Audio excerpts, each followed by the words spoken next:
He walked into the bank as a customer but left in handcuffs, branded a criminal by hate and lies. What his accusers didn't know was that their prey held the power to destroy them, and soon their lives would unravel in ways they never imagined. Before we continue, don't forget to like, comment, and subscribe. Tomorrow's story is one you won't want to miss.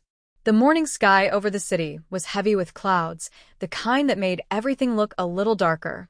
Marcus Stone stepped out of the back seat of his car and straightened his navy blue suit. His shoes were polished, his tie neat, his mind sharp. Today was not an ordinary day. He had decided to make a surprise visit to one of the branches of Apex Capital Bank.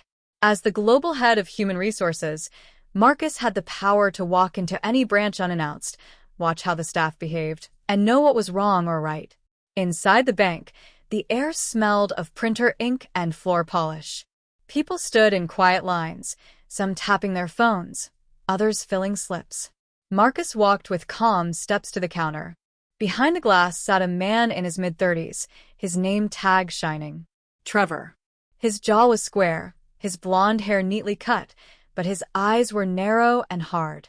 "Good morning," Marcus said politely, placing an envelope on the counter. "I would like to deposit this into my account." Trevor opened the envelope and froze. Inside was a thick bundle of bills, $10,000 in cash. His fingers stiffened as he flipped through them, his smile faded, replaced by a sneer. $10,000? Trevor repeated slowly, his voice dripping with disbelief. "And you're depositing it under your name?" "Yes," Marcus replied calmly. "Is there a problem?" Trevor leaned forward, his voice lower now, sharp like a knife. "Where did you get this money? People like you don't walk around with this kind of cash." "Unless?" His lips twisted into a grin. "Unless you're into drugs or fraud or crime." Marcus blinked, stunned, his chest tightened with anger, but he kept his voice steady. "I don't know what you mean by people like me. I am here to make a legal deposit. Please do your job." But Trevor had already slipped his hand under the desk. With a push of his finger, he pressed the silent alarm that connected to the nearest police station. The soundless call for help was sent. Though Marcus had no idea yet, Trevor kept stalling, his eyes bright with the thrill of what he thought would be a victory. He imagined officers rushing in, dragging this black man out in shame. What he didn't know was that the man standing before him was not just a customer. He was his superior's superior, one of the highest-ranking men in the entire bank, a man who would soon change his life forever. The bank doors swung open with a bang. Four uniformed police officers marched inside, their boots thudding against the marble floor. The customers turned in shock. Some mothers pulled their children closer. Others stepped aside nervously. Leading the group was Captain Harrison. Tall, broad, and cold-eyed. His stare was sharp, his steps heavy with authority. What most people didn't know was that Harrison was Trevor's cousin, and the two shared not only blood, but also the same poison ideas about race and power. "There he is," Trevor shouted, pointing at Marcus. "That's the criminal. I caught him trying to launder money." The officers didn't ask for proof. They didn't request ID. They didn't even ask Marcus to speak. Harrison simply waved his hand and growled, "Cuff him." Before Marcus could open his mouth, two officers grabbed his arms. The cold steel of the handcuffs snapped around his wrists. The sound was loud in the quiet room. Click, click. Gasps echoed through the bank. A young woman near the ATM whispered, but he didn't do anything. An older man shook his head and muttered, "This doesn't look right." Marcus's heart pounded, but he forced himself to stay calm. He looked around, noticing the phones raised, the cameras recording. People were watching. That gave him strength. Trevor smirked, leaning back in his chair. To him, this was justice, his twisted version of it. He believed he had just exposed a criminal. He enjoyed the sight of Marcus, a proud black man in a fine suit, now being let out in handcuffs like a thief. Outside, the world seemed even darker. Clouds rolled heavier, the air tense. Marcus was pushed toward a police cruiser parked by the curb. The officer's grip was tight on his arm. His wrists hurt. His pride hurt even more. But Marcus said nothing. His silence was not weakness. It was a weapon. He knew the truth. He knew who he was. And he knew that when the time came, these men would regret every second of this humiliation.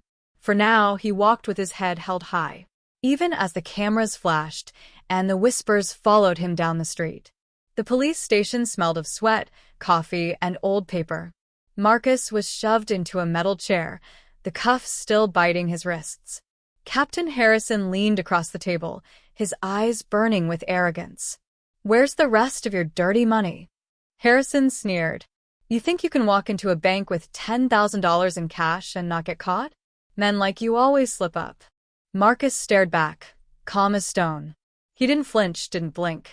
Then, in a quiet, steady voice, he said, "Call your chief of police and call the CEO of Apex Capital Bank immediately."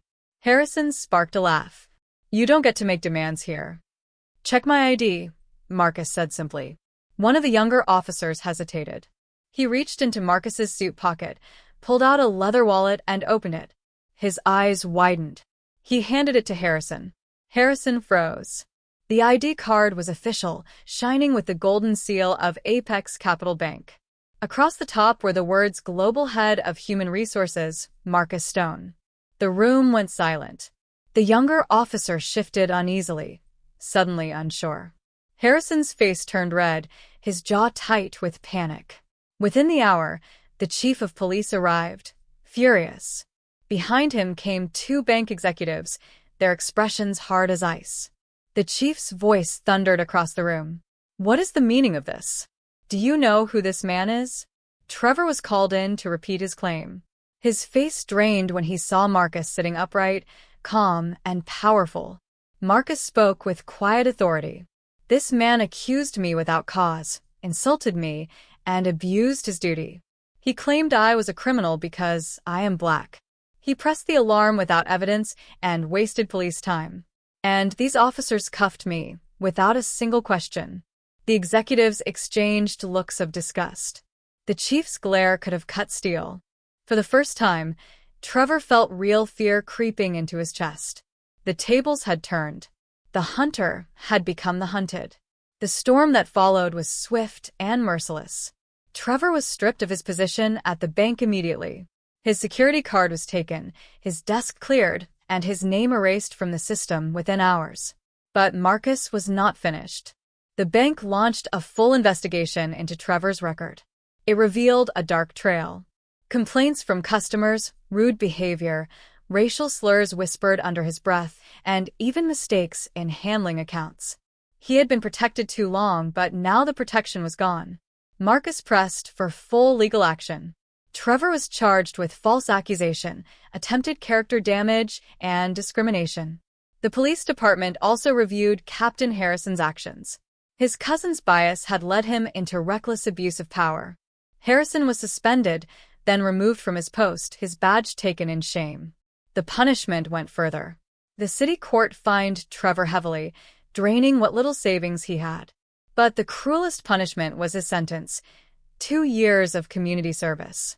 Every morning, dressed in an orange vest, he swept streets outside the very bank he once worked in. People who once stood in line at his counter now walked past him, shaking their heads. He heard their whispers. "That's the man who tried to ruin an innocent executive. That's the racist cashier who lost everything." Children pointed, adults mocked, and Trevor burned with shame every single day. As for Marcus, he did not gloat. He simply returned to his office stronger than before. His story spread far and wide, not as a tale of revenge, but of dignity. He had faced humiliation and turned it into power. His silence in handcuffs had spoken louder than any angry words ever could. And Trevor, who once thought he could break a man with hate, discovered that hate had broken him instead.